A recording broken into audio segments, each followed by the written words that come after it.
ಶಂಕುಸ್ಥಾಪನೆಗೆ ಅಂತ ಬಂದಿದ್ದಂತ ಶಾಸಕ ಸಿಎನ್ ಬಾಲಕೃಷ್ಣ ಅವರನ್ನ ಗ್ರಾಮಸ್ಥರು ತರಾಟೆಗೆ ತೆಗೆದುಕೊಂಡಿರುವಂತ ಘಟನೆ ನಡೆದಿದೆ. ಅಭಿವೃದ್ಧಿ ವಿಚಾರದಲ್ಲಿ ನಿರೀಕ್ಷಿತ ಪ್ರಮಾಣದಲ್ಲಿ ಆಗ್ತಿಲ್ಲ ಅನ್ನೋದು ಗ್ರಾಮಸ್ಥರ ಸಿಟ್ಟಿಗೆ ಕಾರಣ. ಮೂಲಸೌಕರ್ಯ ಒದಗಿಸಿಲ್ಲ ಅಂತ ಶಾಸಕರನ್ನ ತರಾಟೆಗೆ ತೆಗೆದುಕೊಂಡಿದ್ದಾರೆ. ಹಾಸನ ಜಿಲ್ಲೆಯ ಚನ್ನರಾಯಪಟ್ಟಣ ತಾಲೂಕಿನ ಜೋಗಿಪುರದಲ್ಲಿ ನಡೆದಿರುವಂತ ಘಟನೆ ಇದು. ಶಂಕುಸ್ಥಾಪನೆಗೆ ಅಂತ ಬಂದಿದ್ರು ಶ್ರವಣಬೆಳಗೊಳ ಎಂಎಲ್ಎ ಸಿಎನ್ ಬಾಲಕೃಷ್ಣ. ಗ್ರಾಮಸ್ಥರು ತರಾಟೆಗೆ ತೆಗೆದುಕೊಂಡಿದ್ದಾರೆ. ನೀವು ಕೊಟ್ಟ ಭರವಸೆಯನ್ನು ಈಡೇರಿಸಿಲ್ಲ, ಮೂಲಸೌಕರ್ಯ ಸಿಕ್ಕಿಲ್ಲ ನಮ್ಮ ಗ್ರಾಮಕ್ಕೆ, ಈಗ ಶಂಕುಸ್ಥಾಪನೆಗೆ ಬಂದಿದ್ದೀರಾ ಅಂತ ತರಾಟೆಗೆ ತೆಗೆದುಕೊಂಡಿದ್ದಾರೆ.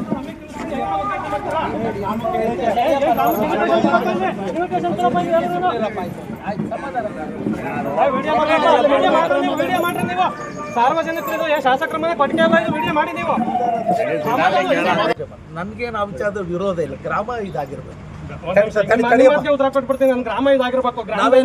ಗ್ರಾಮದಲ್ಲಿ ಏನು ಬಣ ಮಾಡಬಾರ್ದು, ಗ್ರಾಮಕ್ಕೆ ಬೆಂಕಿ ಹಚ್ಚಬಾರ್ದು. ಗ್ರಾಮಕ್ಕೆ ಬೆಂಕಿ ಹಚ್ಚಬಾರ್ದು ಅಂದ್ರೆ ಗ್ರಾಮಕ್ಕೆ ಇನ್ವಿಟೇಷನ್ ತಲುಪಿಸಿದ್ರಾ? ಗ್ರಾಮಕ್ಕೆ ಏನ್ ಮಾಡಿದಿರಾ? ನೀವು ಯಾರೋ ಅವ್ರಿಗೆ ಬೇಕಾಗಿರೋರು ಅವ್ರ ಬೆಂಬಲಿಗರು 4 ಜನ ಕಟ್ ಮಾಡ್ಕೊಂಡು ಅವ್ರ ಮನೆ ಕೊಟ್ಟಿಗೆ ಉದ್ಘಾಟನೆ ಮಾಡ್ಕೊಂಡು